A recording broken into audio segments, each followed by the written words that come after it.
Cròniques de Gothel. Capítol 158. És l'hora de caçar orcs. El grup s'acosta al campament que està dins d'un edifici com una catedral. Hi ha orcs, però a diferència dels que hem vist fins ara, alguns d'ells tenen la pell blanca i bruna.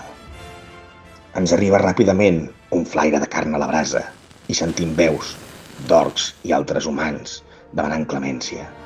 Hi ha les dones que estan suplicant per la seva vida. Al dintell de la porta sembla que hi ha una crisàlida. Lucien s'acosta una mica i veu un humanoide de rostre pàl·lid i prim, amb els braços estirats i ple de filaments que el sostenen. Té els ulls embenats i sembla que estiguin sumant al seu voltant. Ens apropem al mur per passar-lo a l'altra banda.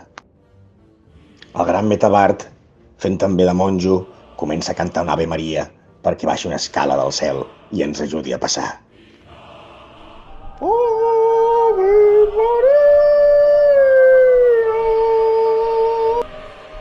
La criatura de l'altra banda, però, ens percep i no ens acaba de veure. Lucien el valent puja el primer l'escala i veu que el campament és orc. Sembla que alguns són albins i altres, com sempre, podrits. Al vell mig del campament hi ha 3 dones lligades molt urgents, custodiades per gossos de l'infern i orcs. Tanmateix al costat hi ha una foguera que s'està cuinant un cos humà. L'olor carn a la brasa que sentim és humana.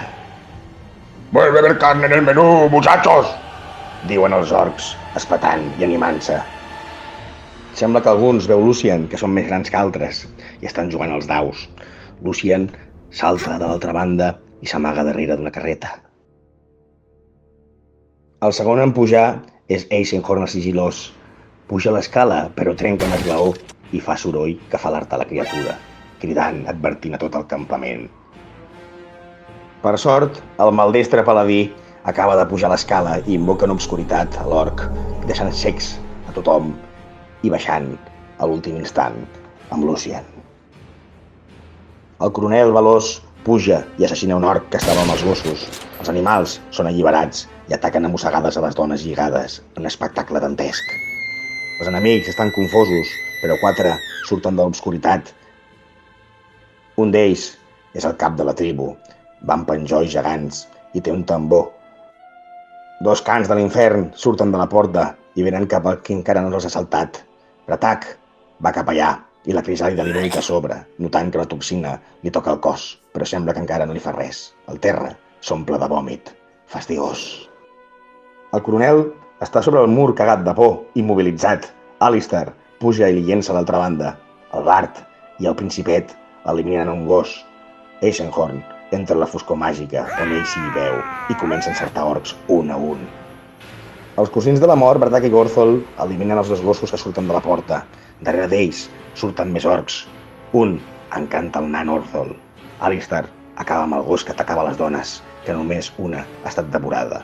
L'altra, per sort, viurà, havent contemplat el dolor més absolut. Alistair, al intentar ajudar Gothel, cau encantat també. Bardak, per sort, acaba amb el jefe orco, rebentant-li el cap amb un cop certer.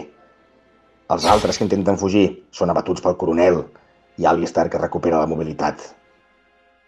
Ens dirigim cap a les zones captives, banyats de sang, a alliberar-les.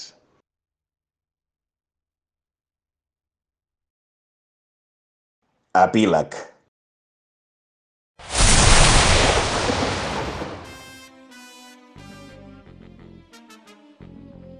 El doctor Makiguero va estar reunint durant l'eternitat les cèl·lules dels millors guerrers entre plans. Després va estudiar la seva composició de cadascuna d'elles per connectar-les i potenciar-les.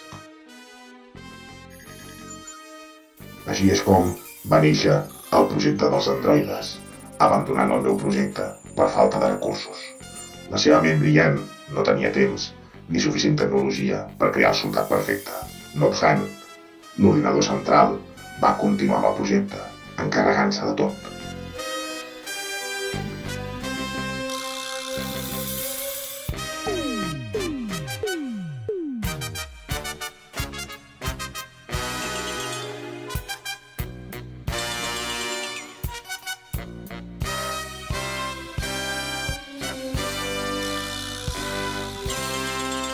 Azekul.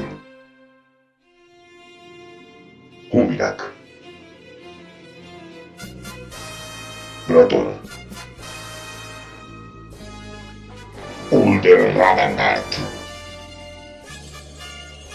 Larissa. Parajinx. Haruman. Zariel. Gargauf. Noriander. Alisna. Eisenhorn. Bratak. Gorfon. Shivain. El coronel Douglas Mortimer. Lucian.